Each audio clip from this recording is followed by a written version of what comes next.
Good morning. Today is the 30th day of December. Time is 9 o'clock. The Board of Commissioners is in session. Commissioner Daly and myself are present. Commissioner Davidson is absent. The purpose of the meeting is the weekly open business meeting. And we're happy everyone's here. Could you identify yourself so we get a clean record? Start over here. Michaela Owens, Development Services. Beth Law, Treasurer. Brad Smith, Assessor's Office. Catherine Ireland, Assessor's Office. Andrea Byrne, HR. Bailey Allen, HR. Bob Carney, Operations. Sandra Varias, GCA. Bethany Callie, HR. Chris Saunders, Sheriff's Office. Zach Hessing, Sheriff's Office.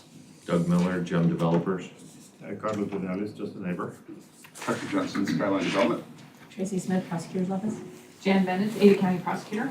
Heather McCarthy, Prosecutor's Office. Katie Reed, Clerk's Office. Richard Beck, Development Services. Stacy Dupree, Development Services. Christy Enselman and Development Services. Okay, well, Madam Clerk, are there any changes to the agenda? Okay, well, great. Well,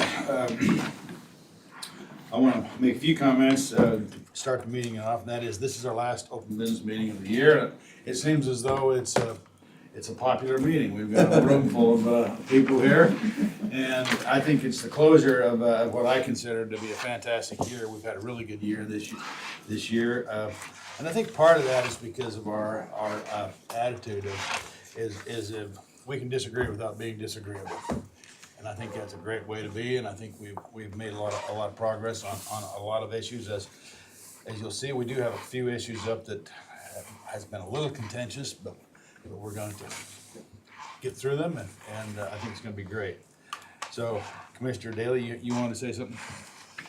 Yes, kind of amplify what the chairman's saying. I guess this is, as you all know, the third month of our new fiscal year, but also the last month of our calendar year. So 2026 is in full swing this week. So I guess just make a couple of comments in that regard to amplify what the chairman just said. First of all, give a gigantic thank you to everyone here, because actually this group exemplifies the kind of thing that we're talking about. Employees, managers, we even have some of our citizens here with us. That is kind of what we have here to help us do our job. Because everything we do, and you can see on the agenda, we have a busy agenda, and that agenda takes a lot of work at the staff level, a lot of input from the citizens. There's a lot of paperwork to process. As we know here, there's two full packets that we have here almost every time. And in order to do that, whether it's personnel, budget, events, contracts, because we're going to do all of those things in our business meeting today.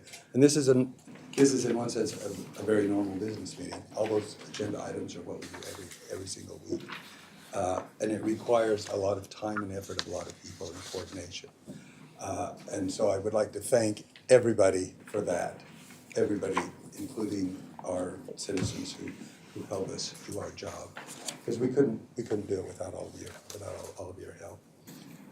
And so, to quote what the chairman just said, in order to do this, it takes a lot of time, and as he's said many times, thank God, government takes a lot of time to do things. And so that's the system our founders gave us on purpose. So it would be convoluted, it would be time consuming, it would involve a lot of people on purpose so that at the end we would have good decisions made. And that, again, is a gigantic thank you at the end of the beginning of the fiscal year and at the end of the calendar year for everybody. And like I said, everybody basically is represented that I wanted to thank here today. So as to that, and Beth can appreciate this. I can't let this opportunity go away without mentioning 250, our 250th anniversary of the Declaration of Independence. Because in 2026, 1776, is when our country declared independence. And it's also the 239th anniversary of our Constitution. both of those things are important, and we need to keep our focus on what we're doing here in that context as well. After 2 centuries, we're still the light of the world, as Ronald Reagan said, a beacon to the world. We're the most copied constitution and form of government in the world today because of what we've been, the success we've been. And those of you who've been in my office know I have a bust of Alexis de Tocqueville. He wrote Democracy in America, and one of the things he did, he spent 18 months coming to the United States, finding out what the magic of America was, and he had three basic premises, and what one of them was, we had figured out a way to empower people in a whole different way than had ever been experimented with in the history of the world. And that's what again, back to what I was just saying before, that's what we rely on now is to do that. Just a couple of quotes from those 2 documents.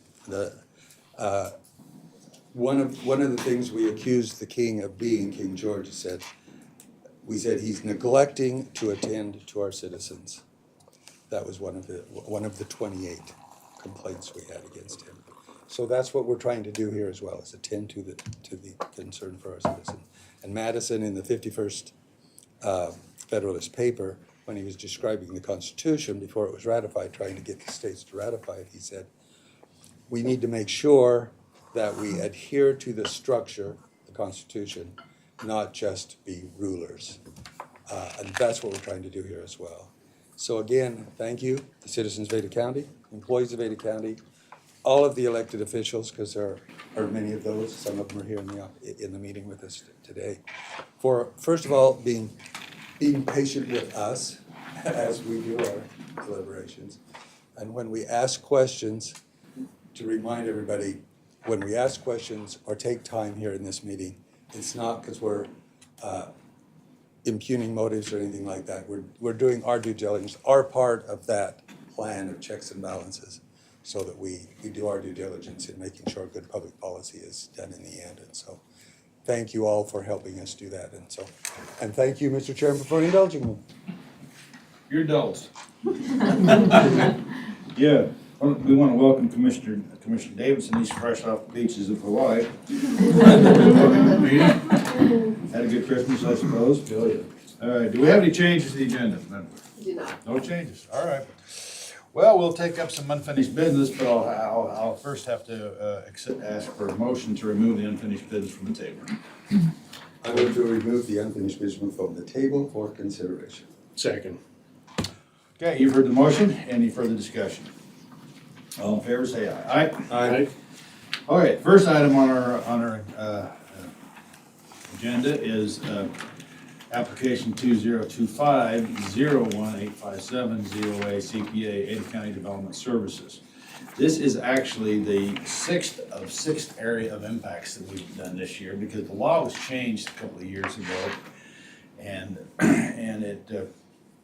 it put the areas of impact in all across the state under the purview of the county. And each city was required to tell us what they wanted, and they had to comply with a certain list of requirements to be included in an area of impact. And we have been diligently going through all of the 6 applications. One of them, for instance, Garden City, they're kind of landlocked anyway, so they don't have much of an area of impact. In fact, they de-annexed their area this year. The island is now in rural Ada County. So, but each of the cities have and this is a negotiated process, and they have to live by the rules of the law, because the law did change, and there are certain restrictions that are put on the cities, and we are complying with those restrictions. And this one is the last one we're approving. It's the area of impact for the city of Boise. And I might add that this is one of those situations where we disagreed without being disagreeable, but we come to a logical conclusion. And one of the areas that we were interested in is out south of the freeway. There's a whole big area out there where a lot of people live, including Carlos. and that was put together years ago. by developers putting in sewer lines. And if you look at the, when I first saw this, there was a sewer line, I thought it was roads, because there's so many of them out there. And the city, for some reason, in 2014, decided, well, we're gonna have a moratorium, we're not gonna allow anybody that doesn't already have the rights to hook up to the sewer, no sewer hookups. And we thought, well, hey, we've been trying to work on that for a couple of years. And I think we finally reached a conclusion because the city of Boise had a city council meeting on the 16th of December, I believe. And they said in that city council meeting that they're gonna take up a resolution potentially to open that up. And we're glad that they decided to do that.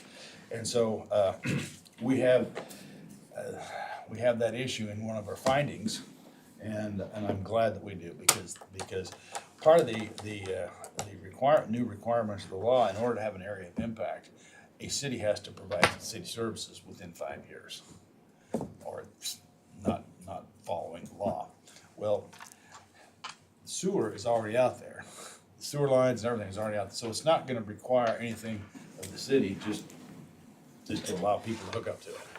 But it will provide for a lot of infill, because I think Richard told me there was approximately 500 acres in total, in little bits and pieces, that actually could be developed and houses put out there. And we're happy to cooperate with that. And so, is there further discussion on this? Do you want to say anything on this? Yeah, Mr. Chairman, Commissioner, I think you set it up very, very well. Again, we have till the end of the year to renew these impact areas, so we have a couple days left for this one. And as you stated there, the state code has a requirement that there's a likelihood that properties will be annexed within 5 years. And I think with the findings that Stacy has crafted, you are set to give the city an opportunity to update their policy and also reserve the right to go back if they do not do that by the start the process. You have the right to take a look again and see if a further adjustment is called for if they don't open the sewer. And that's all pursuant to state law. So we are just following the law here. And in addition to following the law, we did have a public hearing on this December 10th. December 10th. And we had a number of citizens that lived out in that area. And they all concluded that, they all asked us, don't approve this area of impact unless the city will approve the extension of the sewers. And not extension, but just to open it up, because the sewers are already there. And I asked each one of them, are you already hooked up to the sewer? Yes. So it wasn't to benefit them, it was to benefit the community. And that's what we're looking at. Because they were already hooked up to the city sewer, and they're already paying a sewer fee. But they wanted it to, because they were promised that this would happen, that there'd be a certain amount of commercial. And of course, commercial don't wanna go, they don't wanna go out there unless they get more rooftops. So I think it's a benefit to the community, and we're happy that we could work with the city of Boise to benefit the community. Is there any other discussion? Mr. Chairman? Yeah, go ahead. I guess I have to just have to give a disclaimer, because I do live in that area. And you pay sewer fees. And I pay sewer. So I pay my fair share of the city of Boise. So, Wherever that is. even though I'm not in the city of Boise, thankfully. But this is another situation that, again, like I said before, citizens have helped us make a good decision, I think, in one, applying the law to that area of the county that is equitable in terms of they have the sewer there, it should be available to them for development and other purposes for the community out there. And again, my disclaimer, I'm part of that community, so I know firsthand the need. And I am gonna vote.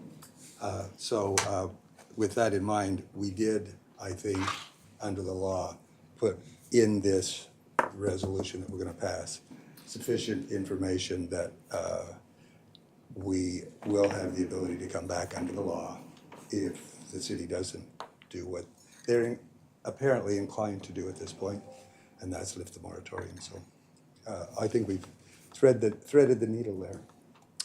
Yeah, I think so, and like I suggested, we're not just guessing on this. The city council actually had a meeting in December 16th, I think it was, where they took this issue up and they said, it's gonna be on the agenda to do this in January.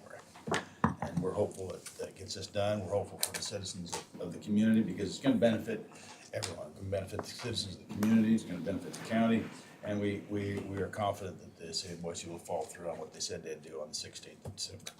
Any other discussion? Well, I'm happy we're getting some movement on this. I was pleased that we had two Boise City councilmen at our hearing, Councilwoman Corliss and Councilman Nash, and they were able to hear the testimony as well and bring that back to the city. So obviously a long road to get here, and really we're just asking for the discussion to be had by Boise City. I think the evidence is there to repeal the moratorium, but I'm glad it's a good way to start off the new year with a project that's been stalled for a long time. Better way to close out the old year. So thank you. Thank you. Any other discussion on this application? Okay, I would accept a motion. I move to approve Development Services Application 2025-01857-COA-CPA, Ada County Development Services for updating the Boise City Comprehensive Plan with the proviso in it that we just described. Yes, this approves their area of impact. And any other discussion? Is there a second to the motion? I'll second that. Okay, the motion's been moved and seconded to approve application 2025-01857, ZOA CPA. This is the extension of the area of impact for the city of Boise. Okay, all in favor, say aye. Aye. All right. Motion carries. Thank you. Mr. Chairman, I just might want to explain, this is a application by our development services, and that's the process we have to use to get there. So Yes. that's why it is the way it is on the agenda.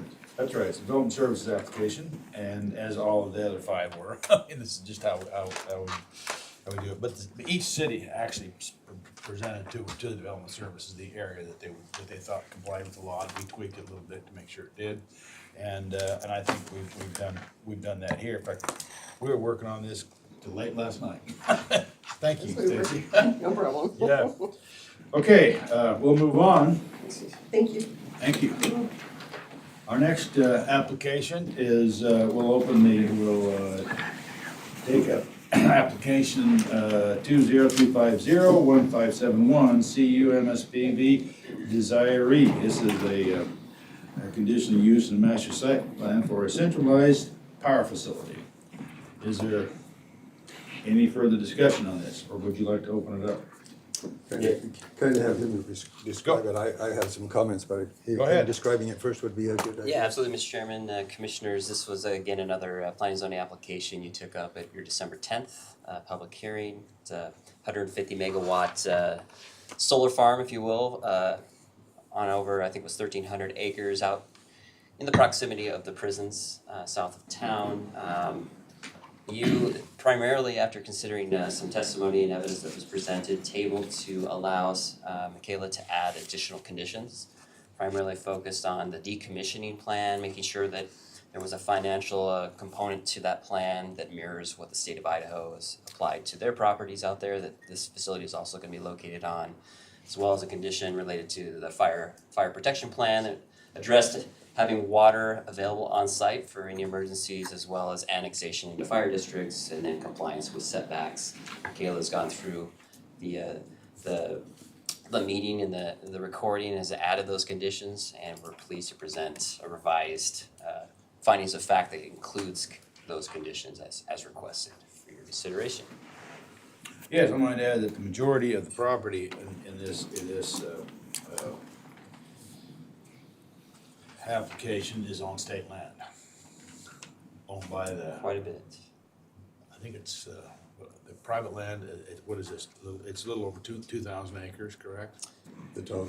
Total in that range, Yeah, and I think 400 acres of it is private land. The rest of it is on state land. I don't have those numbers. It's in that range. but the big share of it's in private land. And we heard during the testimony on the 10th of December that the state had required a bond for decommissioning. So that's part of the language that we included in this, is that they come up with a bond for the whole project, not just the project that's on state land. And they've done that. Or that's part of the condition of approval. Okay, any other questions or issues? Go ahead. Well, just a couple of things I'd like to amplify, and those who want to read it are in the conditions of approval, but I think Richard's kind of amplified some of them. But back to what the chairman just said, it's primarily on state and federal land, and so this has a condition of approval that they comply with all local, state, and federal regulations, which is number 8, which I think is important because it's primarily that kind of land. And then a couple of my issues that I talked about I'd just like to amplify as to the revised findings of fact. One of them was the batteries, of course, because we know batteries, these are all lithium batteries for storage, because that's how. They periodically catch fire. Periodically. And when they do catch fire, they're very dangerous. And so when we talked about the water, as part of it, as we know, water put on lithium batteries it just accentuates the burning because it provides oxygen. But one of the things in number 18, it requires a fire management plan to the fire authorities, proof of annexation to the fire district, details of water availability, and a memo relevant to the authorities addressing battery fires, and then the approval of the fire district. And I think that's important, and I needed to clarify because I talked about water a lot, and when people talk about water and lithium batteries, they say, why are you talking about that? There are 2 reasons for that. One is it cools them down, and 2 is the area around, because this is going to be in the desert, the area around also requires water to make sure that the fire doesn't spread while it burns out, which is basically what has to do with lithium batteries. They have to burn out. So those are part of and then water, again, the coolant, control of vegetation, and there's a vegetation plan in there as well as one of the conditions. There's a quality and quantity of water has to be certified. So I think staff in the revised finding of fact it included some of the issues that we talked about, and I just wanted to amplify one of the reasons why we mentioned them, and then that they did in fact put them in the findings of fact that if we approve, that's what's being approved. So Absolutely. All right, any other discussion? I'll just add on that, again, we've turned down a solar project before, and we've approved solar projects before. So I think it's obvious Ada County is pro-solar, or at least ability to use your land as you want, but we're gonna take a lot of factors into consideration. And I will point out that we did have neighbors testifying against this project, and recognize that there's probably nobody who wants to live close to a solar farm or a lot of other different development. We appreciate that. But I think we worked pretty hard to address the concerns brought up by the neighbors and still trying to respect the private property rights of the solar company. So again, I think obviously we are moving towards more solar, more electric power in Ada County. And again, our previous project, it was on prime farmland, and that was one of the primary reasons it was turned down. This is, what we pointed to in that meeting is we would much prefer to have these projects in the desert where less people are living, there's not prime farmland, and that's gonna be a lot easier for us to approve. So happy we can get this one done. Okay, any other discussion? well, he just prompted me to remind me of one of the other conditions, and that's the whole game plan of how to handle this. There's going to be a storage cabinet on there that's required. It's going to describe all the things that we've talked about, how to maintain the emergency operations, the response and maintenance, all of those things. That's another thing we're requiring that they do. It's not just going to be a we wonder what we're doing now. We're here at a lithium battery fire, but it's going to be clearly trained and outlined what they will do in those kinds of situations. So, Well, I think it should be noted that this application was submitted before we changed our comprehensive plan, which we did, and we prohibited solar on prime farmland or farmland of statewide significance. But this didn't do that anyway, but it was under the old plan.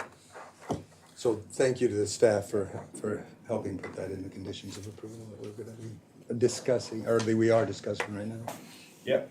So is there any further discussion on this application? Hearing none, I'll accept the motion. I'll move to approve the revised findings of fact and conclusions of law for application number 202-501-571-CU-MSP-V Desiree, based on the testimony today and, again, all the information from staff. I second the motion. Okay, you've heard the motion, and of course, we didn't take any testimony today because it's closed, we already closed out the hearing. So, you've heard the discussion, is there any further discussion? Okay, all in favor, say aye. Aye? Aye. Motion carries, thank you. Okay, now we'll take up application 2024-02701, CPA PC, SVP LLC. Is there any, this is an application for a planned community out off of Highway 55. Is there any discussion? Well, I don't know if we're going to have Richard Yeah, go ahead. introduce it again, or? Whatever your pleasure is, yeah, happy to bring it back. Mr. Chairman, Commissioners, yeah, the application you considered back actually in November, at the November 12th public hearing, you tabled to the 16th to give you some time to go through all the testimony. You had quite a bit of testimony in opposition to this request. There were over 1,000 pages in the staff report for you to go through, and you sought some legal advice. Again, planned community application.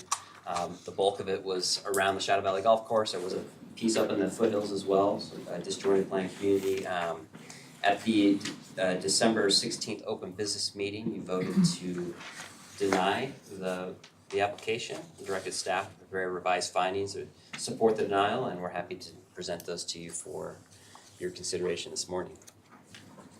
Yes, and thank you and your staff for preparing because it lays out the reasons for the denial, and I think they're all very valid reasons. And this is something that, how many pages was in that application? 1,000 pages? It was over 1,000. So there's a lot of work went into this.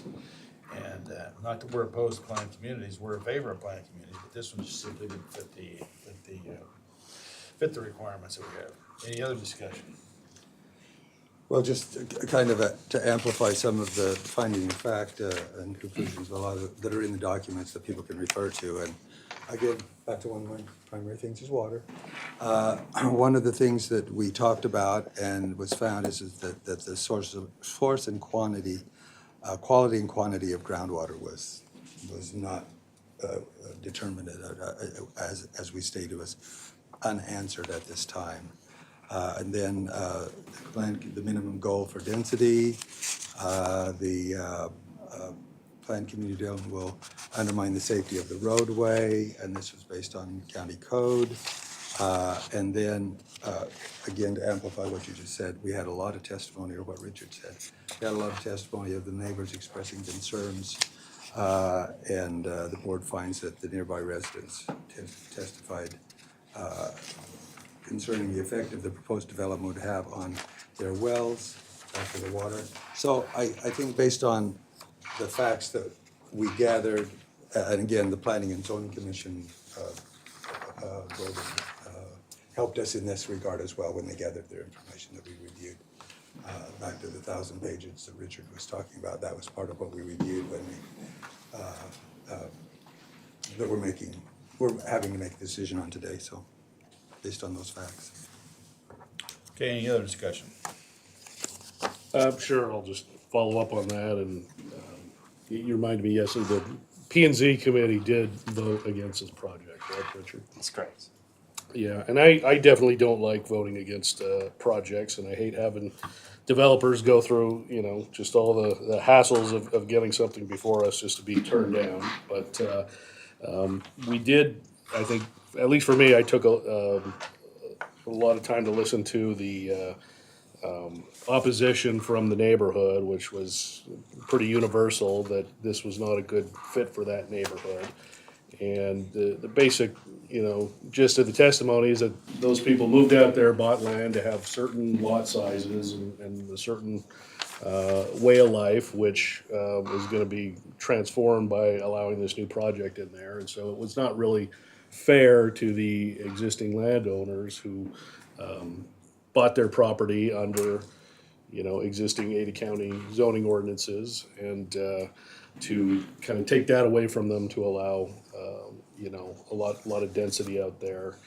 And so again, it, you know, for the citizens, it definitely helps when you show up and speak at one of these meetings. We obviously take that into consideration, and again, it's just proof that the people who show up can sway government. So again, thanks to the people who showed up, and that's largely what I'm basing my vote on, is that it was not the proper character for that particular neighborhood.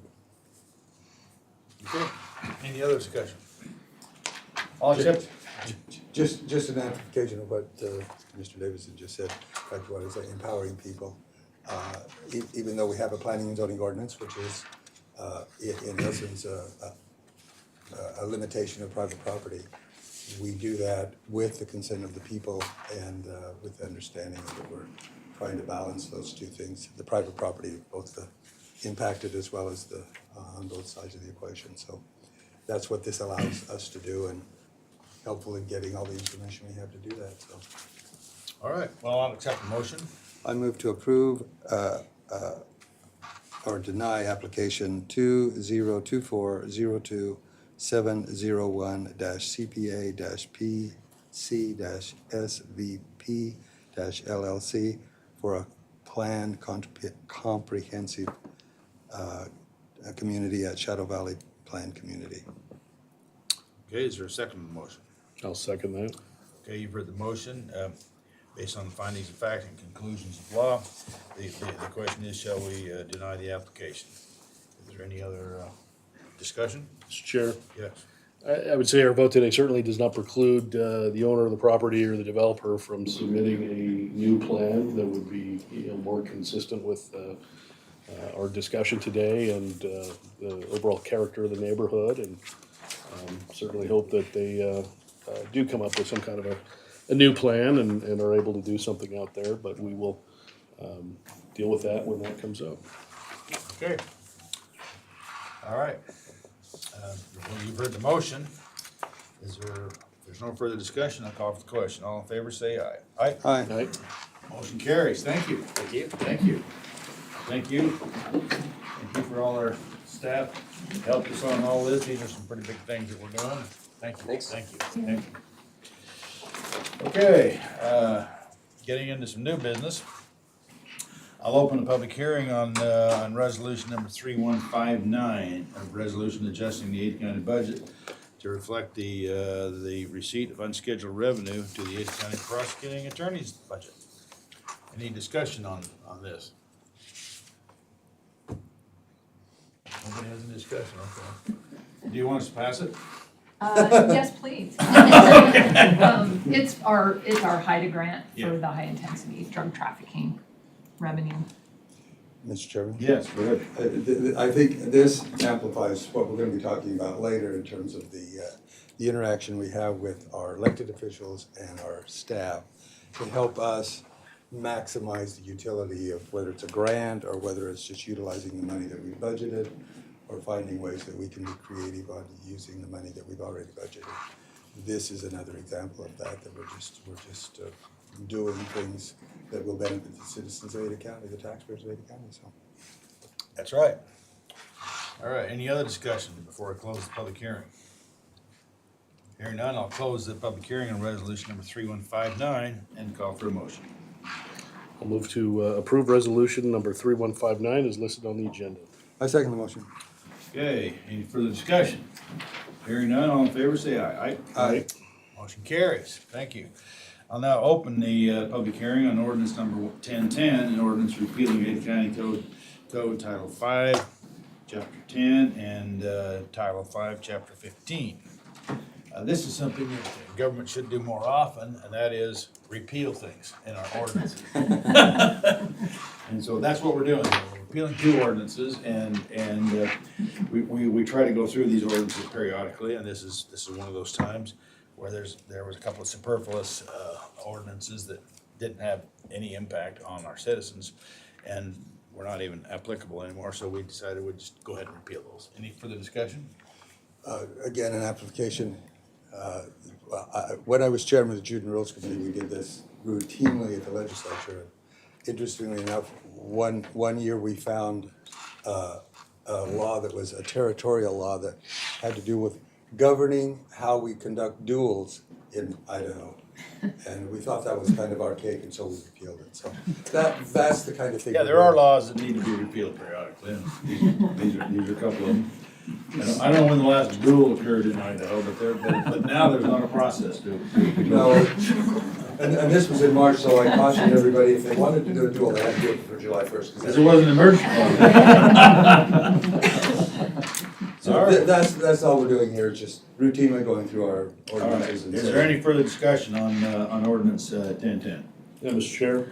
Yeah. One of the highlights of my first term was I was on the committee that voted to repeal the air emissions testing in Ada County.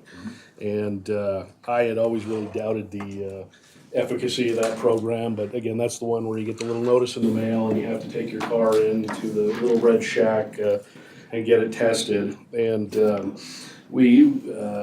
lot of federal mandates required on that and this and that, but really the air was getting cleaner in Ada County. You know, we're getting more and more electric vehicles. So to me, I always felt it was a real hassle for the people. It was unnecessary. So again, I was glad to be able to repeal something like that. And so I think this kind of thing where we're just getting stuff off the books that is either not being used or has never been used or is outlived its usefulness, I think is a good thing. Because not a lot of governments do that, and then this stuff just accumulates in the code books over the decades and just, I think, clogs things up and kind of takes away from the legitimacy of your code if you've got stuff on the books that's not being used. Like articulating how to conduct a duel. All right. That one I might bring back. I don't know. I don't know. Is there any other discussion on the ordinance 1010? Okay, I'll close the public hearing on ordinance 1010, and I'll accept a motion. I move to approve ordinance 1010 as listed on the agenda. Second. Okay, you've heard the motion. All in favor, say aye. Aye. Hey. Motion carries. Thank you. Well, moving on, we have clerk's office. We're fortunate to have somebody from clerk's office here. Good You morning, gotta give us Mr. a good Chair. report.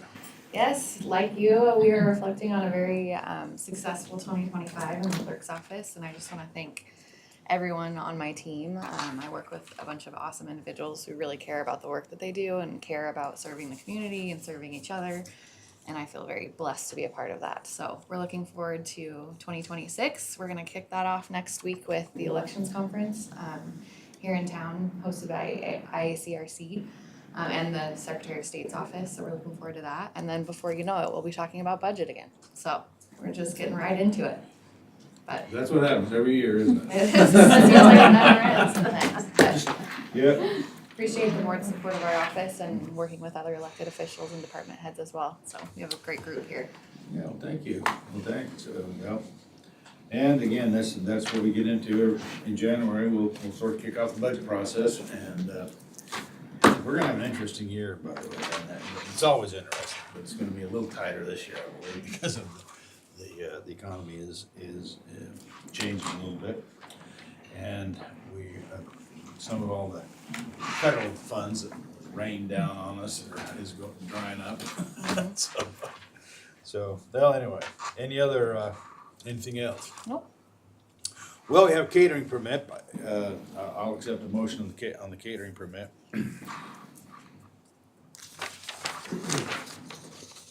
I'll move to approve the catering permits and licenses as listed on the agenda and authorize the chair to sign the appropriate documents on behalf of the board. I second the motion. Thank you. You've heard the motion, all in favor, say aye. Aye. Motion carries. Next up, we have the claims journal. I might add what the claims journal is this week's, we have a claims journal every week, and the clerk's office or the auditor's office prepares that, and that's people that have submitted bills that need to be paid. This year, this particular one is 70 pages. That's a short one. And sometimes they're longer. And we go through them, and sometimes we find things we go, what's this about? And we'll follow up with that, and that's what we're gonna do with this particular one. There are a couple of items that we're gonna follow up on, but we're going to, I'll accept a motion to approve the claims journal, and then we'll follow up on issues that we have. Any questions, discussion? Same discussion. I'll repeat this, as you said, 70 pages, sometimes they're 250 pages. This requires a lot of work and effort of people putting it together, and when we have to review it, we're obviously having to approve it. We respect all the people that put it together, and Sure. And so, I again, might add, we get this claims journal on usually Thursday or Friday of the week before this meeting. And so that gives us a little bit of time to analyze it. But this week it's 70 pages, other times it's as many as 200 pages. So it's a big, we run a big operation here in Ada County. So. I'd appreciate all the help we Appreciate get all to the do work that. that goes into it, and I'd accept a motion to approve the claims journal. I move to approve an authorized payment of the claims on the claims journal dated December 26th, 2025. Second. Okay, you've heard the motion. Any further discussion? Hearing none, all in favor, say aye. Aye? Aye. Motion carries. Okay, now we get to another item that we usually take up every week, and that's personnel actions. Because when there's a change in the personnel, mainly this has to do with pay. We get these and we look at them, and this is a fairly large one. There's 23 hire transfer positions, 29 job reclassifications, 26 market rate adjustments, 1 full-time rate change, and 18 special salary adjustments. That's quite a bit, and so we've asked if our HR director if you could walk us through the process of how these were arrived at, the work that you did in the various departments to come up with the adjustments, and just let us know. For the public, we know how it works, Sure. but let us know for the public, let the public know how this process works, because this is I mentioned that there were 70 pages in the claims journal. There was a bunch of pages in this one as well. Yes, Chairman, Commissioners, thank you so much for the opportunity to visit about these. Yeah, as you mentioned, this is something that in the past you've received every single week as far as personnel actions. Obviously, every department office works hard and diligently when they're submitting their budget with the actions as it is in that space and time.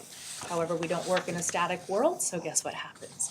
Individuals leave, individuals get hired, promotions come into play, career development pieces come into play, all kinds of factors come in. Additionally, departments and offices, the process of these coming forward for anything that might be out of the budget, out of the normal budget cycle, allows them to be nimble and responsive. Ultimately, we'll go into a little bit more detail on some of these, but specifically we look at areas such as turnover and those costs. How can we reduce those costs by allowing departments and offices to work within their budgets, not increasing their overall budgets, but working within their budget in order to make those adjustments during the mid-year process versus waiting till a later date and ultimately then costing the county more in the long run. So as far as the process for these, everything that you have in your list, you have this week as an example, you have 10 on the list for 1230 that are within PCN level, position control number budget authority. There are 2 actions that are utilizing cost savings from one PCN to apply to another. The amount of those adjustments for this week's is less than $4,000. Those adjustments that were done, as an example, our office, Human Resources, our comp analysts work closely with that elected office, doing a job audit. What is the work being performed by the individual? And it was determined that there was a need for a reclassification of that particular position. It does have a slight compensation adjustment. They have the savings within their budget, and therefore that's where the money gets moved from one PCN to another. This particular process mirrors what has been done since my time here at Ada County downtown in 2006. So that list is much more simple as far as that goes. Again, we talked about those particular actions when someone is a new hire. So as far as my office involvement in that, we will work with the office and department when they post, looking to see that the posted range is within the budgeted figures, that offers are extended and within, and then reviewing those actions as they come in, and working with the office and departments to ensure the compliance with all of those factors. Additionally, with transfers, same things. And I will say also, we have departments and offices that are very proactive, and they reach out for us, and they seek advice from us, and from our compensation analysts to look at ensuring that they are being equitable. We do have to look across the entire county to ensure that our office is helping you in regards to your obligations under federal law and equity in pay that we're doing. As well as looking at our market and ensuring that we're staying competitive compared to others, hopefully decreasing your turnover that you experience here at Ada County. So you have those new hire, the transfers. Additionally, last year you all approved a 2.5 merit, so you have a couple of actions on there that are merit pool allocations. Individuals have to be on the job for 6 months before that's allocated. All of that is within budget and being allocated this time. I already mentioned the reclassifications with a particular elected office. The ones that were delayed from the last meeting, again, those were from 12/16. There's 28 that are within the PCN budget authority, 57 that are within each office or department's respective budgets that are involved. So again, those are utilizing the savings. Their overall A budget is not going up. It is moving dollars from PCN to another. The complexity of those ones can vary from each office, but I will say that for the ones that are on last week that are the mid-years moving money from one to another, these are some critical adjustments. You have very expensive positions and also ones that show higher on our turnover. We have a lot of market pressure, and we are lagging right now with what the starting rate is with some of our key competitors with our attorneys. And Jan Bennett's reached out to us proactively, asked for us to do the market analysis and research. In that process, our office looks at set competitors. We look at the state, we look at Canyon County, Spokane County, Kootenai County, Salt Lake County, City of Boise, City of Meridian, and we also utilize a system that helps gather private sector data to do the best we can. For attorneys, private sector, they do not report that very often. So our ability to look at, and the reality is we do lose attorneys, and the prosecutor's office, I'm sure Jan can speak a little bit more of when you have a turnover of 40-year plus employee, you could have a savings, in the 6-figure range from that position to then be responsive. Another thing with our process for those positions, when the budgets are being prepared, February, March, this is when our office is going out and gathering the current market data, doing our best to project and have an idea about where individuals are going to be going, and then that budget is set. In this particular year, one of the events that happened in particular with these legal positions is that we had key competitors make adjustments after our budget was already set. And so these are very expensive, high turnover. Attorneys are the number 3 position as far as volume of turnover at Ada County, and a higher cost of turnover that happens there as well. So that's why there's a great opportunity with the loss of some of those senior attorneys that Jan can look at, and she did. She worked in partnership with us. Our office did a complete analysis on their positions, attorneys and legal assistants, in order to make market recommendations. Chairman, Commissioners, I will tell you that I think Jan is being incredibly conservative with where she's going on these entry rates. It would be nice for us to be able to be more, but we simply can't, and that's why the utilizing within the PCNs is very important for us. Some other positions that you have on here: the Sheriff's Office, Security Control Specialist positions, alerts, law enforcement records technicians, and then also legal assistants in both offices as well are really critical positions. Sheriff's Office works in great partnership with us in regards to creating career paths for their alerts, their law enforcement records techs. So they come on board and they are an entry-level position. They have objectives and skills and responsibilities that they need to take on. Once they achieve those, that position is in a different pay band on our kinds and levels chart. So some of these actions are involving movements of those individuals. Some, and Sheriff's Office can speak more particular to those, are in regards to job title changes, reclassifications in their legal unit. Again, as I mentioned, attorneys, very expensive, and with the current market conditions, we do need to act on these, and otherwise we will have more turnover, and you all will see more as far as turnover costs coming to you at Ada County. Anything else that I can provide, these are just ones that are very, very important. They are in the normal business. In the April and the spring, you did ask us to revisit, and we worked in partnership with the auditor's office with the mid-year process. In general, the process in and of itself, outside of the systems changes, very similar in nature. All departments and offices work very closely with HR. Sometimes they come in and they're asking for more. Sometimes they're asking for less than we would recommend based on our market research and analysis that we're doing. And so that's in general the process that we go through, being able to get these to you more fully if you want more. We've worked very hard in the last year to increase the transparency, both for across the county as well as for our general public in our compensation actions. This is a significant objective of Human Resources, is to do more education on how it is that we make these compensation decisions. One last thing, and then certainly any questions that you might have would be just, I do want to reiterate that these actions come in all year round. Any action that is not dated at the beginning of your fiscal year will come in these reports. This means that some of the actions are within what was projected in those budget times, some are with changes. But this is a normal routine, and you've had these for all years come across your desk weekly, now bi-weekly, for you to approve and put through the process. So you will still see these. Not everything is necessarily an adjustment mid-year with, a changing of a position. It's just that somebody, and it's a couple examples, if someone turns over, they're at a higher rate of pay, new person comes on board and we hire them, that action is still gonna come forward to you for the new hire, and it's gonna represent that changing at the PCN level as far as the funding goes. Any Okay. questions that I can answer for you further? Well, there's a question that you don't have to answer for me. I don't think everybody in this room would understand it, but maybe you could clarify for the record and for individuals that may be watching it. Because see, I found out, I don't know why they do it, but people actually go back and look at this hearing, this open business meeting, and sometimes they go 2 weeks, I get calls all the time saying, what was that about? What does PCN mean? I don't, everybody in this room would understand that, but Sure, explain that. absolutely. Because you discussed it. Yes. What's PCN? Thank you, Chairman Commissioners. PCN is Position Control Number. PCN is very common in your financial budgeting system on the A budget side with your positions. A Position Control Number allows us to, literally it provides a control, it designates that position. So as reclassifications happen over time, we're able to look at that PCN and be able to give you information in regards to any changes that may have happened over time with that position. So Well, thank you. Now, people can, when they see because you mentioned PCN a number of times. My and they're sitting there apologies. going, what's a PCN?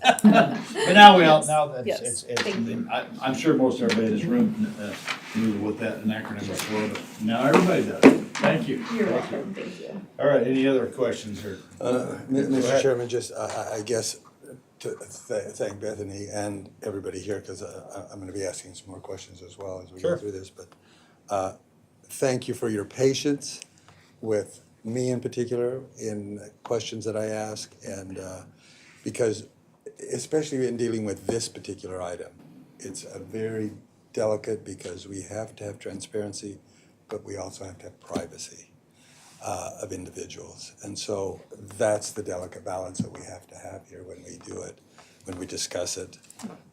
And so thank you for helping us do that. And then thank you for all of the elected officials and those that are in the room here that may want to chime in as well, because I've had independent conversations with people as well. But I think that it would be useful to describe the process when somebody wants to take a personnel, if you're an elected official, a department head, what's the process they go through before it gets to us? Just describe that. Sure. Well, first of all, during the budget season, the regular actions come in and the requests at the beginning of the fiscal year. So those will be a simple data entry into the system. It does get reviewed by both the auditor's office as well as HR. Is it within the funding source that's available? Our office also looking at the pay equity and ensuring that we're not exposing ourselves to any market condition issues or any internal equity discrepancies across the entire county. That's where we HR have a responsibility while we're working with a particular office. We still have to work for you as the county as a whole and be cognizant of those factors. So that's as far as for those routine items. When it comes to, if somebody has a thought about the market, is their market and are their pay competitive? They reach out to us, our comp analyst. We'll work with that department and office and learn a little bit more about what it is that they're bringing to the table. Does it have to do with a market adjustment? Is it that they believe a position has changed so much that it needs to be reclassified? Is it a promotion in which they want advice in regards to, based on our kinds and levels, what they should be promoting, the promoting rate for that particular position? Our comp analyst on a full market analysis will then go out and do that market research. We gather data on the annual basis, but if an update is needed, going out to all the markets that I listed out before. We do have standard set markets in regards to the state, Canyon County, Spokane, Kootenai County, Salt Lake County, the City of Boise, City of Meridian, and also our pay factor system, which is the private sector getting us some data there. We will then put the data together. It is very much a data analysis and some figures. We then meet with that department and office and provide them with what our review shows and give some recommendations. We have discussions if there's a variance from what they've proposed, be it up or be it down from what our recommendations will be for a particular action. From that point, they then, once we have the figures set, they go into our finance system, enter the information. That's where another check and balance comes into play. The auditor's office is looking to make sure that, one, is the funding in the PCN level? If it's not within the PCN level and there's a need for a movement, then they're ensuring that that movement happens from one PCN to another. So there isn't an overall increase to our county budget, just that there's an adjustment to the PCNs. Our comp analyst then again looks at that information to ensure that it matches what it was that we provided and requested the office to enter into the system to make sure that it's being submitted in congruence with what our recommendations were. At that point, the auditor's office produces a report that gets emailed out, and your office manager provides each of you with copies of all that information to be able to review. I keep my calendar blocked every Friday to be able to be ready for questions from any of you that you may have, so that hopefully I can add any clarity if is needed. One of the challenges that does exist is that behind the scenes there's a lot more information and data that we have. This is a system pull report, and that can be somewhat limited, and we do have to be cognizant to ensure that these reports don't contain personnel information that should not be in these documentations and things like this. This truly is a budget review and then a compensation review to ensure that we're following our kinds and levels and advising appropriately to departments and offices. Okay. Did you have anything else? Well, Sure. Actually, I at some point in time, I don't know, Mr. Chairman, when you want to do this, but I think it would be useful to, for me, and I've done this and I've actually talked to some of the players here, so but it would be useful for the transparency part of it, to have some of the people like that are on our list here give us some examples of exactly how the methodology they got to present this document to us. So, Yeah, I think again, not taking 5 hours to do it, but if No, they we're not could, gonna do that. if they could do kind of a one or two things. Here's what we did, how we got there. Well, that'd be great. In fact, there are two offices that comprise the most of this. It's the prosecutor's office and the sheriff's office, and they're both here. So one of the things, if you could give us just a brief understanding of, well, it didn't increase your budget any. It increased the personnel cost of your budget, and how do you do that without increasing your budget? I mean, That's a pretty good trick, isn't it? Yeah, how did you get there? To be able to do that, and the same thing with sheriff's office. So if you go through at least a couple items and how, and that we've already discussed some of it because there's some increased pressure from the public defense office. The state of Idaho took over the public defense, and they raised the entry level salary a bunch in their Correct, entry level yes. lawyers, and that's who we compete with. Because there's attorneys getting right out of law school. They like to either be a public defender or a prosecutor because that gives them more court time. They get in front of the judge more often. And then we train them, they Mr. Chair, train. and then they leave. That's right. Yes, so methodology, I think certainly appreciate Bethany outlining. My methodology is obviously data-driven as well, so that we're using tax dollars appropriately. So I want to thank HR for the time and effort that they spent when we started watching our turnover. I'm very cognizant of that, and we had turnover retirement, as we talked about, we get retirements, but we also get turnover, people leaving to private sector, people leaving for other public jobs. And so we started looking at, since March, because we had done the analysis, and again, these things occurred after, and so I went to Bethany and her team and said, could we do a market analysis? I have salary savings based on the turnover, which is, retirement turnover is great, I appreciate that. The other turnover, we need to look at what can I do to stop it? To your point of Commissioner Daly tending to the citizens, I think it's very important to do that. And this is part of it, is making sure that we have people that are qualified, that we have trained, that we know are doing a good job, and then not training them to leave so that we lose the benefit and we have the churn and turnover that is a negative impact to taxpayers and to the county. So we looked at that, and we're certainly needing to make adjustments, and I have the savings within my budget. To your point, it is salary savings that continues. You have already budgeted at a PCN, so we're moving it from one PCN to another. And that would be personal control number. That's personal control number, yes, correct, Mr. Chair, Commissioners. So that is how that continues and ongoing. That savings just goes into the future on a different PCN, gets moved from one PCN to the other. So that's how that is ongoing, to your question, Mr. Chair, about the ongoing budget. Just as a question, so we have our normal budget cycle, I think Bethany touched on this, but we have our normal budget cycle. So what prompts us to have to do it in your particular case, and the others can answer this question as well? So that you, one, have the money, a block of money, and two, why do you have to do it now as opposed to the normal budget process? Yep, certainly, Mr. Chair, Commissioners. So first of all, I view this as a crisis level for us right now. When I look at the market of what happened after the market analysis in March, I mean, I have the Canning County Prosecutor's Office at $92,700 for their starting salary. So they are also a place that competes with us. Twin Falls is over $90,000. Kootenai County is over $90,000 as well. And then you mentioned the state PD and the AG's office also are in the over $90,000. I think state PD is about 90. I don't know if that's changed since our last. If I could add, the market mean is 95, just over 95.6 For entry level for order. entry level attorneys, correct? Okay. And that's statewide. That is across all of our markets, so that is The the markets state, you all of our described. markets, yes. Competitors.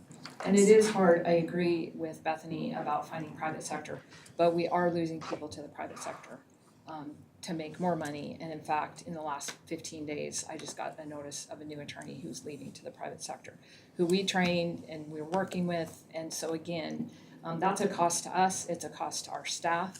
When we lose people, I have to shift caseloads and workloads to other people, because we're also on the front end having a hard time recruiting, because again, we're not competitive on the starting salary. So I can't recruit to bring new people in, and these are professionals who have licenses, who pass the bar. The expectation there is that they have marketable skills, and so if they go to the private sector or they get hired by a different prosecutor's office who is at a higher level, that's a negative to us, because then I can't fill the positions. I mean, it is kind of a vicious cycle. So to your point about now, partly I have the savings, so I don't have to go to the taxpayers and ask for more money to add to my budget. These adjustments are about 1.2% of my overall budget. And so I'm not having to come back and ask. And now is crisis level for us. I have actually taken one of my open positions and liquidated that position to add to the savings here so that I can do these adjustments. And I firmly believe if I did not ask for this and these adjustments, I would be derelict in my responsibility, not only to my staff who, burn out for adding to their workloads because we can't bring people in and we're losing people and we're doing this turnover is not good for them, not good for the public, not good for the citizens of Ada County who expect and deserve that I have highly qualified, trained individuals prosecuting our cases and keeping our community safe, along with our law enforcement partners. So that's why I've even taken the additional step to eliminate the money out of the open position to add to this so that I can do this across the board. And I think, as Bethany said, we'll look at the budget, we're gonna be monitoring this. This is unusual that it is happening as fast as it is since March, when Bethany first did it. So I know Bethany will be monitoring for me and we'll work together, but I'm sure we're gonna come in our June budget presentation and ask for ongoing, looking at the market. If it's 95,000 that we have to look at, then we're gonna do that too. So, but this gets me a long way to that, and I can do it now, so I'm asking to do it now because I think it's that important and critical. And Chairman Commissioner, Yes, if I go could add, is that certainly these post are setting the budget changes from some of our competitors creates an urgency. This is an additional urgency from my point of view in regards particularly to attorney 1s and 2s. For the last 5 years, this isn't as though it's just this last year. The average for the last 5 years of our 1s and 2s is 28% turnover, 17.5% turnover. Those are individuals who are coming and working for us and gaining exceptional skills here at the Ada County Prosecutor's Office, and then off they go to other agencies. They're stealing them away. So this is not as though it's something that we can continue to ignore. If we do, then I'm going to continue to report very expensive turnover costs that could be avoided by being more responsive to the market at this time. Okay, all right. Any other questions for? No, I think that, not to be rude, because I've had these discussions, I just wanted to get on the record, again, back to the transparency, but also the privacy, Absolutely, the yes, privacy no, question. absolutely. And I'm Because- happy to answer And, any questions. Okay. No, I think you've done a great job. One of the other big areas in this personal is the sheriff's office. Did you have anything you wanted to say? Yeah, Sheriff sends his regards. He actually intended to be here today and fell sick last evening and sent Chief Deputy Hessing and myself in his stead with a text saying, go do the thing. So that's what we're gonna do. This is the thing. This is the thing. This is the thing. To repeat a lot of what Jan said, and a huge thank you to Bethany and to the team down at the Auditor's Office helping navigate all of these. Very similar processes. Obviously, what we're dealing with is not the crisis situation that Jan talked about. For us, what you see in front of you is kind of normal course of business for an office with almost 900 employees. There's churn, and that's what we do, is we navigate the churn. That conversation I had with Commissioner Daly since the last meeting was articulating a lot of how that works. Much the same as what Jan talked about, we have somebody that leaves that is paid higher than the person that we hire in because they don't have the experience that person had. So we use an example of our law enforcement records technician.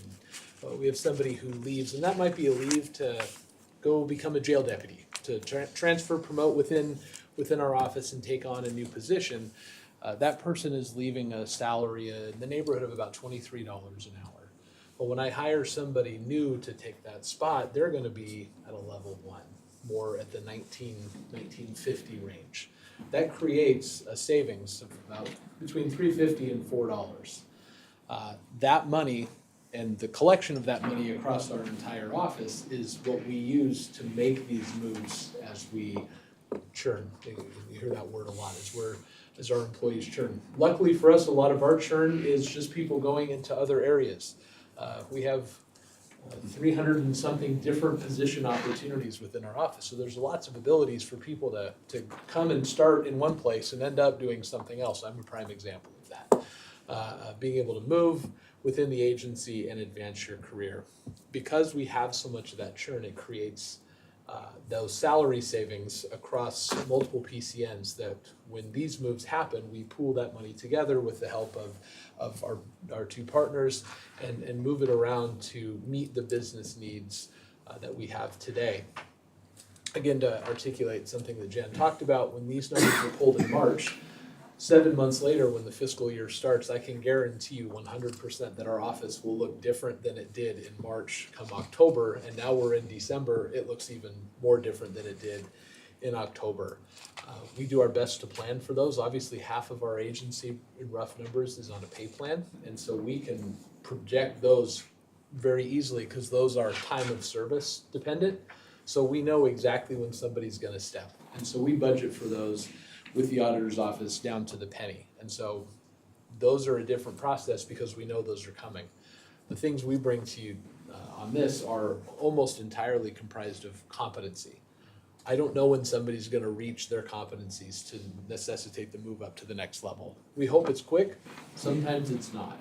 And so we do our best to plan for as many of those as we can and rely on the churn to take care of the rest.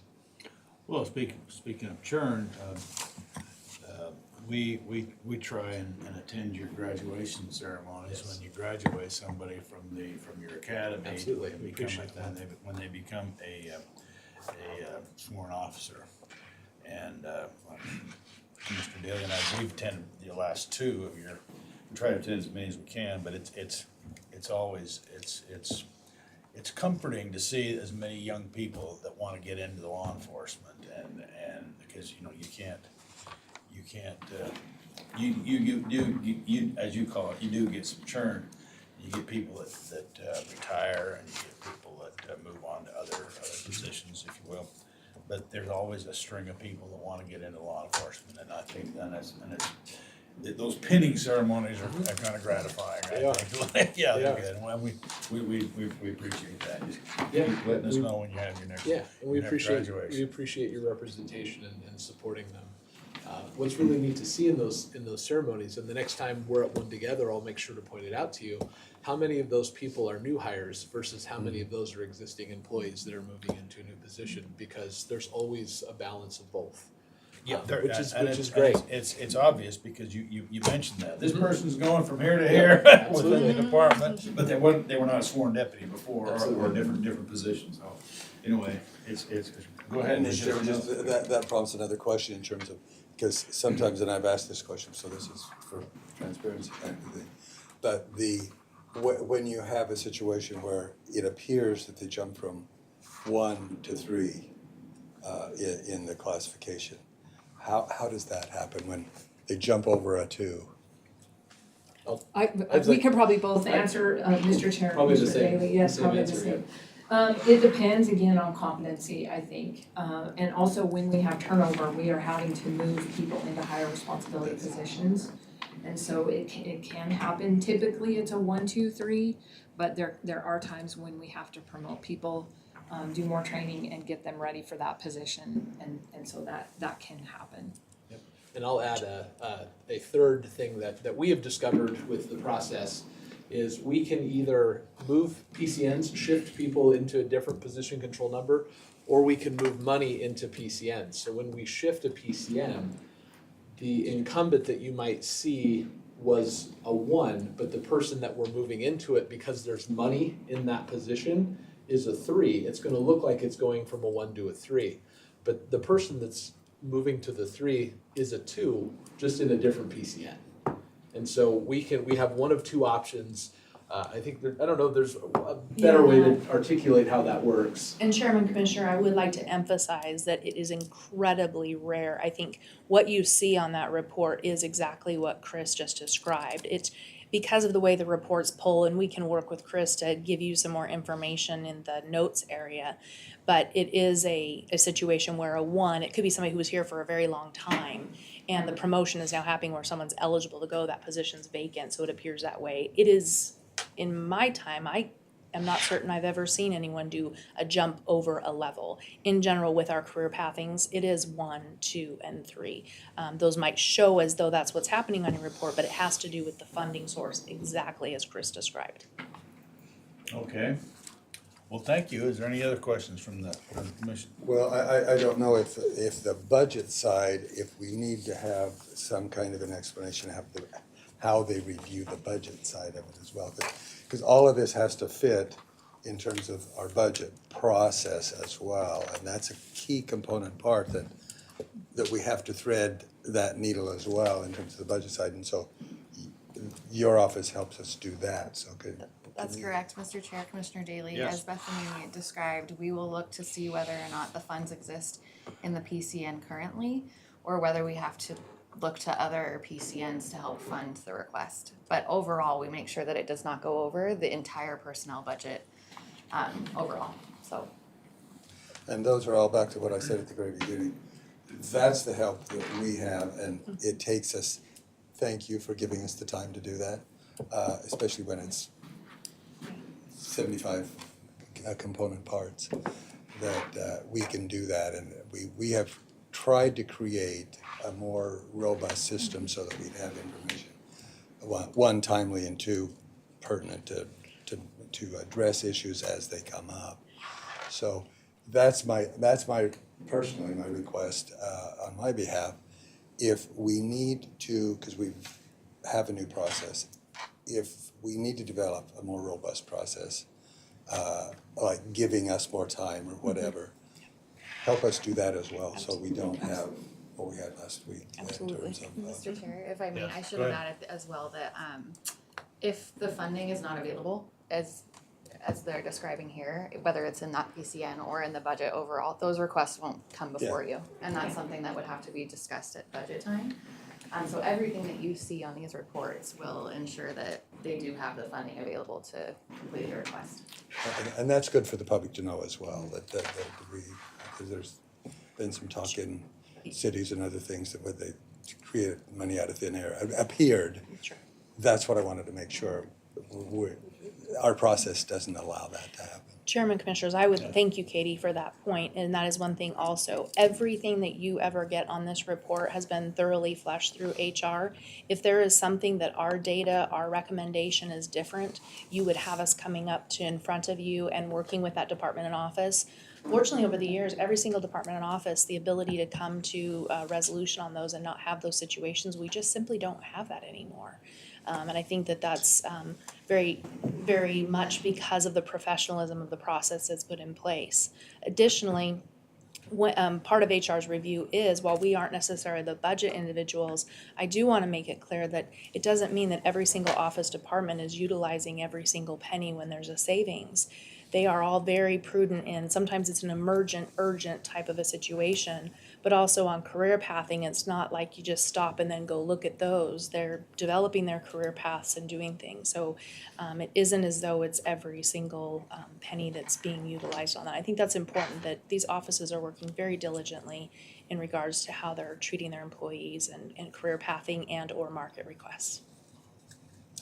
And I guess that's, because we were talking about money here, but there are people that we're dealing with here as well, that back to what I said at the very beginning, focusing on people. We don't want to have the complaint that we made against the king, that we're not interesting people. We're people, these are real people we're talking about, not just dollars. All of our employees are real people. That's right. We don't have any employees. Not yet. I don't plan on it. I know, right? Well, again, just from my perspective, thank you very much for patience in helping us do our part to make the decisions that are important for the county and the taxpayers. Well, it should be noted that we do this every week, personnel actions, but this is one of the largest ones we've had dealt with, and so that's part of the reason we wanted to get into it in detail. We appreciate your cooperation and help with this to get this so that we can do complete transparency. That's what we Absolutely. want. Thank you, Mr. Chair and Commissioners. Thank you very much for your time. All right, is there any other discussion on the personnel actions? I'll accept a motion. I'll move to approve the personnel actions as listed on the agenda. I second the motion. Okay, you've heard the motion, all in favor, say aye. All right. Motion carries, thank you all. Thank you again. Thank you so much. Happy New Year. Happy New Year, yeah. Okay, next up is the assessor's office. We got a couple of assessors here. Patiently waiting.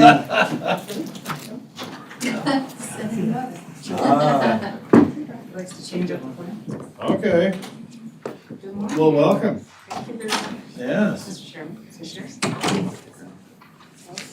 A few things from the assessor's office as we start the new year. Certainly, we're gearing up in our administrative department to start receiving applications for our property tax reduction and our VA programs. So last year, we had a little over 5,100 applicants that were successful in receiving property tax benefits to lower their property tax bills. That included VA up to 100% service-connected disabled. I'm sorry. I was just reminding the chairman, explain what NRVA is. Yeah. NRVA. NRVA, our VA program. So it's our Veterans Administration, up to 100% disabled veterans are eligible for property tax reduction. Yeah. So it's a And you have credit a circuit program. breaker that's eligible for property tax. Right, And they have to exactly. apply every year. Circuit breaker applicants do have to apply every year.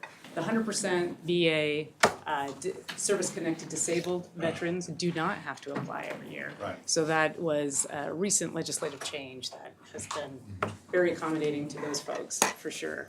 Again, this is a credit program, so there is no property tax shifting when these folks receive the circuit breaker benefits or the VA benefits, which is excellent. It comes out of sales tax revenue, so it is from the general fund to the counties to provide to those recipients of the benefit program, which is quite excellent because there is no tax shifting. And again, it's not a handout.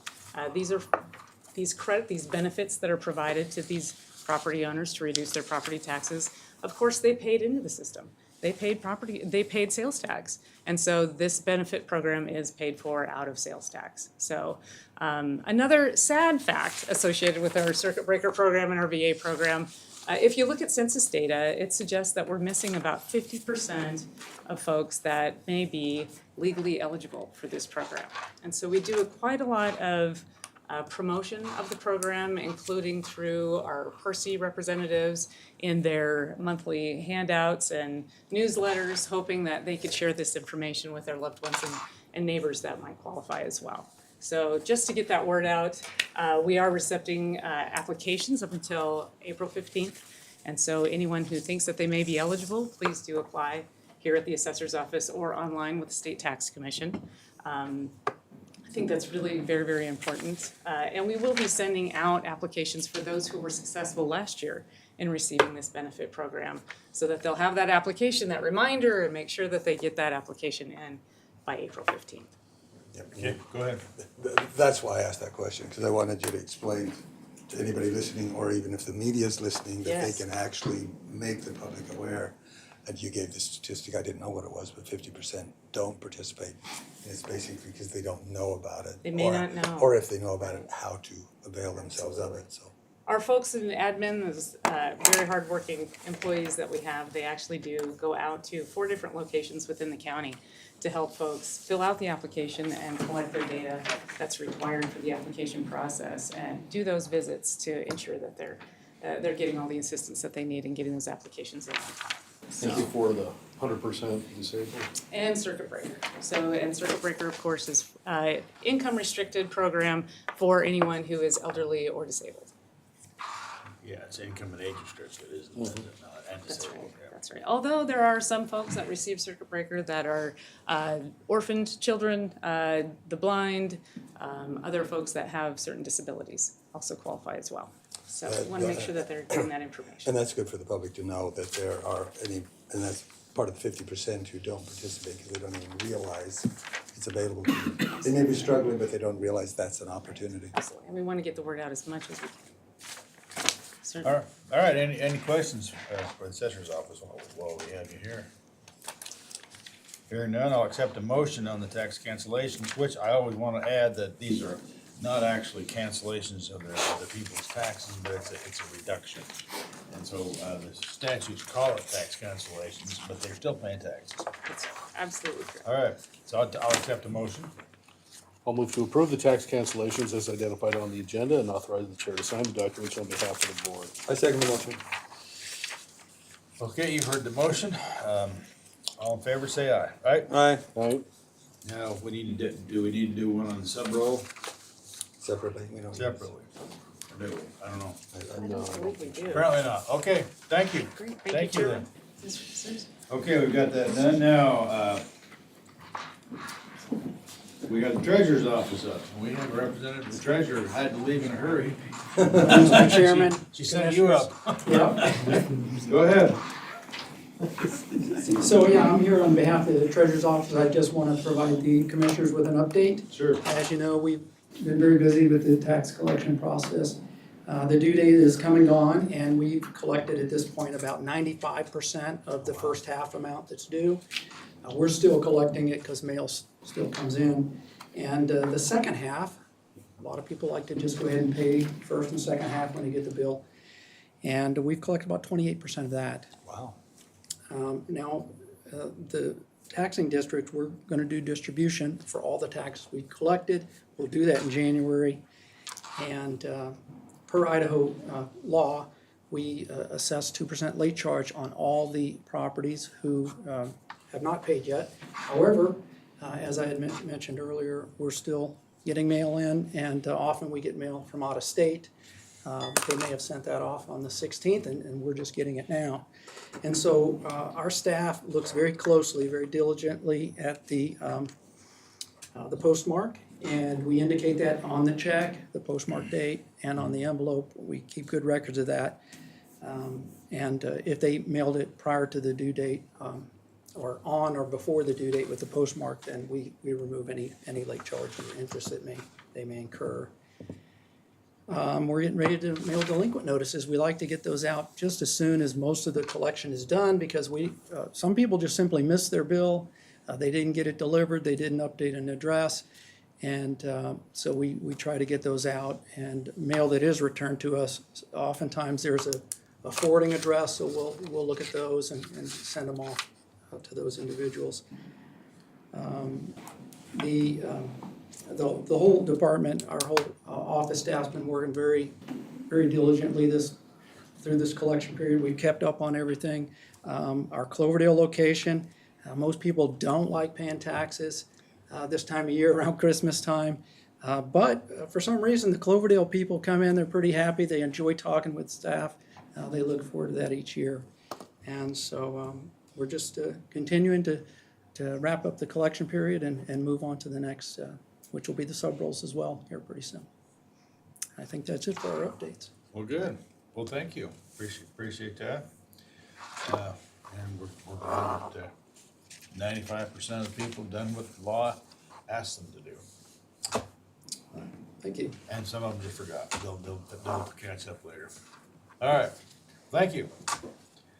Okay, moving on, we have the approval of the minutes, the open business meeting, a public hearing, and the Board of Equalization. Any question or discussion on the minutes?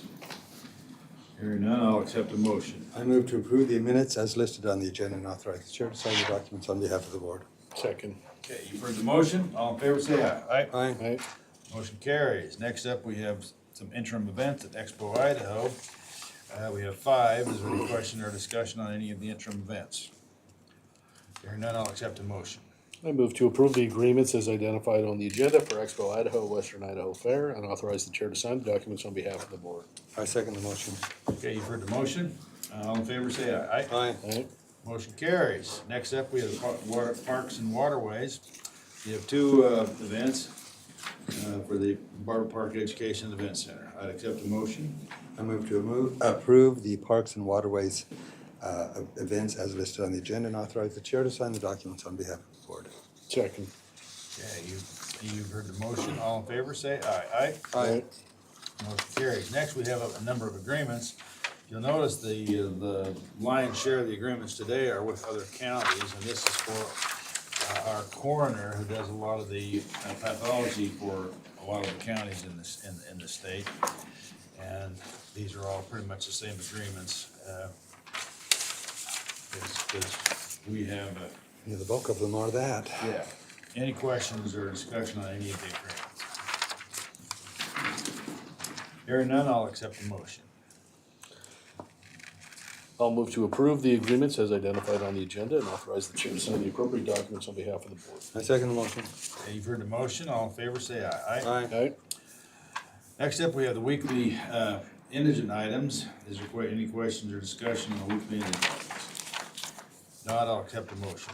I move to accept the recommendations of the Indigent Services staff as listed on the summary of cases dated December 30th, 2025, and authorize the chair to sign the documents on behalf of the board.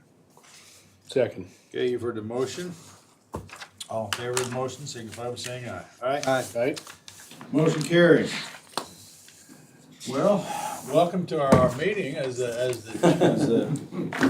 welcome to your service was the chief of police of Star, and you moved into the executive staff of the sheriff's office. Right. And welcome aboard. We appreciate you being here. Thank you. All right, anything Thanks else? for all of your due diligence. Anything else needs to be brought before the board? Hearing none, we're adjourned. Thank you. Appreciate it.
On the record, well, good morning. Today is the 30th day of December. The board is in session. All three commissioners are present. We're acting as the board of County Emergency Medical Services District. Is there, all three commissioners present? We have with us also today, John Blake, paramedics. and we also have, Chris Saunders, Sheriff's Office. Hammond Taylor, Prosecutor's Office. okay. Are there any change? Oh, we have IT guy, Mr. IT guy. Are there any changes to the agenda, Madam Clerk? There are not. No changes to the agenda. Okay, we'll take up new business. The first item on the new business is the Claims Journal. Any questions or discussions on the Claims Journal? I'll accept the motion. I move to authorize payment of claims from the Claims Journal dated December 26, 2025. I second the motion. Okay, you've heard the motion. All in favor, say aye. Aye. Aye. Motion carries. Now we have the approval of the minutes. Any question or discussion on the approval of the minutes from 12:16 and 12:23? Hearing none, I'll accept the motion. I move to approve the EMS minutes as listed on the agenda and authorize the chair to sign the documents on behalf of the board. Second. Okay, we also have, next up, personnel actions. Not anywhere near as big as the last one. We have two items. I'll accept the motion on the personnel actions. I'll move to approve the personnel actions as listed on the agenda. I second the motion. You've heard the motion. All in favor, say aye. Aye. Aye. Okay, I guess this is just a discussion. You want to talk about the possible purchase of the Eagle Fire Station #2? Right, just something, Mr. Chair and Commissioners, that I'd like to put on your radar as we get ready for budgeting. Eagle Fire District, as you know, or as you may know, is going to be building a new station starting early next year, winter or spring, at 55 and Floating Feather. And as part of that, they're gonna be getting rid of their old station at Floating Feather and Old Horseshoe Bend Road, that long-standing station.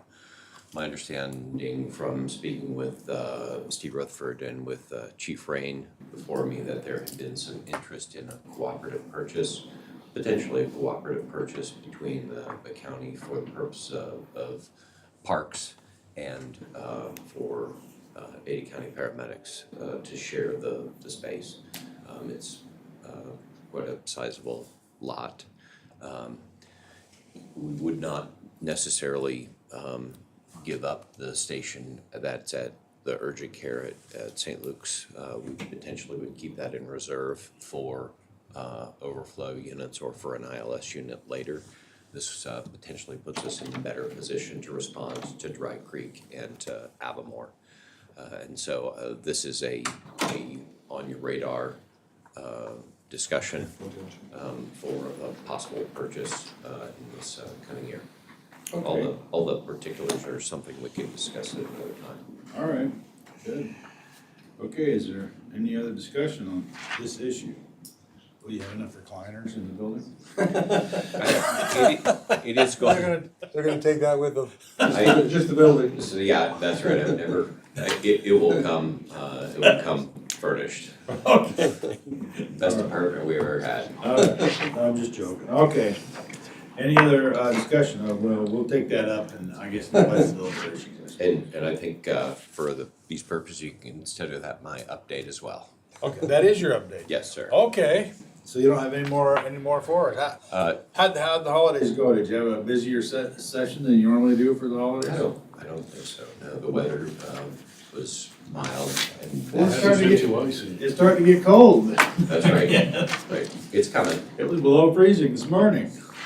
Yeah, he knows it was. Yes, it was. You know that. All right, well, if you don't have anything else. Nope. Okay, well then, we'll be in recess. Thank you. Thank you.